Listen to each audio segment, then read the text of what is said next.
Hi friends, మీ జీవితాన్ని మార్చగలిగే గొప్ప ప్రేరణాత్మక మరియు శక్తివంతకమైన వీడియో ఇది. జాగ్రత్తగా చూడండి.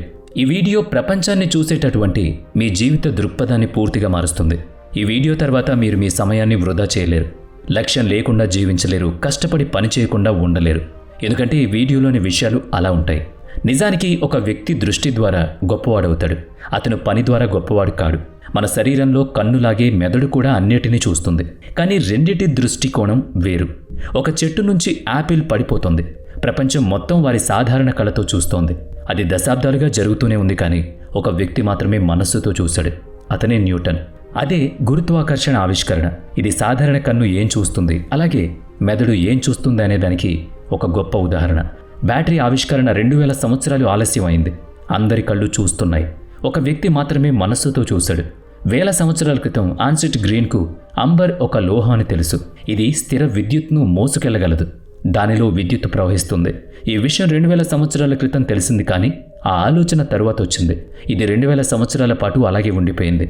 తర్వాత 1600లో విలియం గిల్బర్ట్ విద్యుత్ ప్రవహించే ఒక పదార్థాన్ని కనుగొన్నాడు. ఆ తర్వాత కూడా అది అనేక దశాబ్దాలుగా అలాగే ఉండిపోయింది. 1799లో మొదటిసారిగా ఈ భూమిపై బ్యాటరీ కనుగొనబడింది. ఆ తర్వాత పరిశ్రమలో దాన్ని ఉపయోగించడం 1800 చివరిలో ప్రారంభమైంది.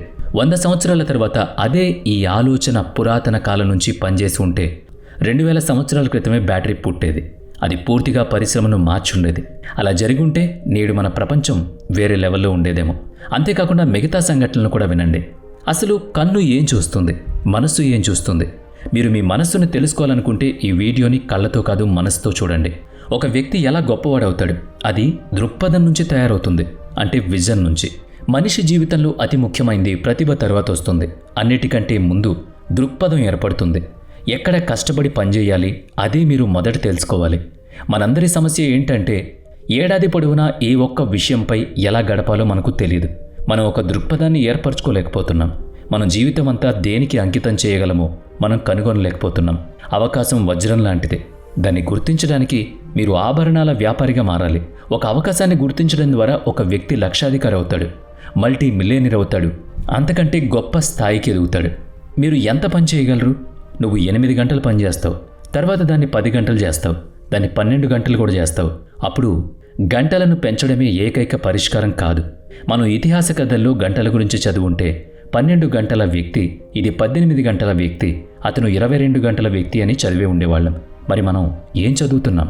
విజన్ గురించి ఏం తెలుసుకుంటున్నాం? ఎలాన్ మస్క్ ఈ విషయాన్ని ముందుకు తీసుకువెళ్ళి టెక్నాలజీ స్వయంచాలకంగా మెరుగుపడదని, ఆవిష్కరణ కూడా దానంతటా అది జరగదు. దానికోసం మీరు పగలు మరియు రాత్రి పనిచేయాలి, లేకపోతే ఆవిష్కరణ పోతుంది అని అంటున్నాడు. కాబట్టి నేను మాట్లాడుతున్న దృష్టి అనేది నిద్రలో దొరకదు. మనసు కూడా అప్రమత్తంగా ఉండాలి. దాన్ని చూడ్డానికి మొదట ఒకరు వజ్రం గుర్తింపుగా మారాలి. కాబట్టి ఈ వీడియో చూస్తున్న వాళ్ళందరూ కూడా వజ్ర లాంటి వాళ్లే. కాకపోతే విజన్ చాలా అవసరం. ఇక్కడ శుభవార్త ఏంటంటే మీరు మీ దృష్టిని సృష్టించగలరు. ఏ వ్యక్తి దృక్పథంతో దృష్టితో పుట్టడు, దృష్టి సృష్టించబడుతుంది. కాబట్టి మీరు ఈ 5 స్తంభాలు తెలుసుకుంటే మీరు మీ దృష్టిని, మీ ఆలోచన పరిధిని కూడా విస్తరించవచ్చు.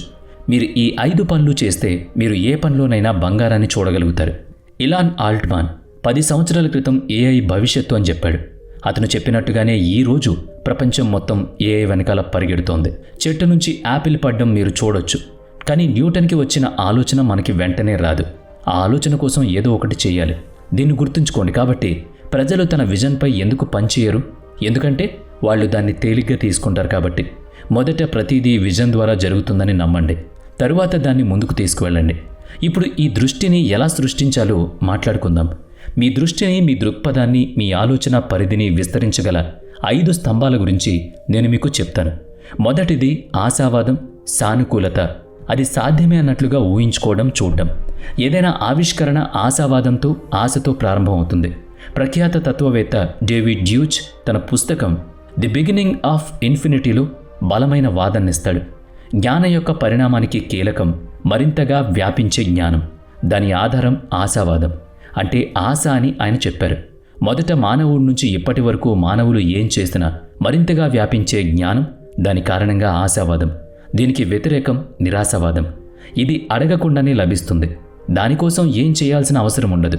నిరాశావాదాన్ని మానవ చరిత్రలో ఒక విషయంగా భావిస్తారు. నిరాశావాద వ్యక్తి ఏం చేయలేడని, ఎప్పుడూ ఏడుస్తూ ఉంటాడని, ఇప్పటి వరకు చేయని పనులపై పని చేయడానికి భయపడతాడని, అతను రిస్క్ తీసుకోలేడని చెబుతుంది. నిరాశావాద వ్యక్తి రిస్క్ తీసుకోవడం గురించి ఆలోచించడు. అతను ప్రస్తుత లాభం గురించి మాత్రమే చూస్తాడు. ఎటువంటి మార్పు తీసుకురాలేడు. అసహనంగా ఉంటాడు. ఎప్పుడూ కూడా నీరసంగా ఉంటాడు. చిన్న హృదయం ఉండకూడదు. మీరు ఆశావాదంగా ఉండడం ద్వారా ఏదైనా గొప్ప ఆవిష్కరణ చేయగలుగుతారు. మీరు ఒక వ్యవస్థాపకుడిగా మారాలనుకుంటే, నాయకుడిగా మారాలంటే దానికి అవసరమైన అంశం మొదట ఆశావాదంగా మారడం.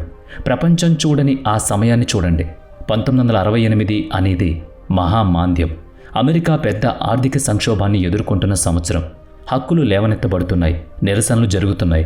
ఆ సమయంలో వ్యాపారం గురించి మాట్లాడే ధైర్యం ఎవ్వడికీ లేదు.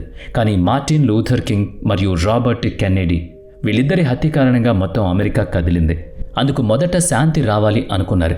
కానీ ఇంటెల్ సహా వ్యవస్థాపకులు రాబర్ట్ నోయిస్ మరియు గోల్డన్ మూర్ ఇద్దరూ ఆప్టిమం యొక్క దీపాన్ని వెలిగించారు. సాంకేతికతను సృష్టించారు.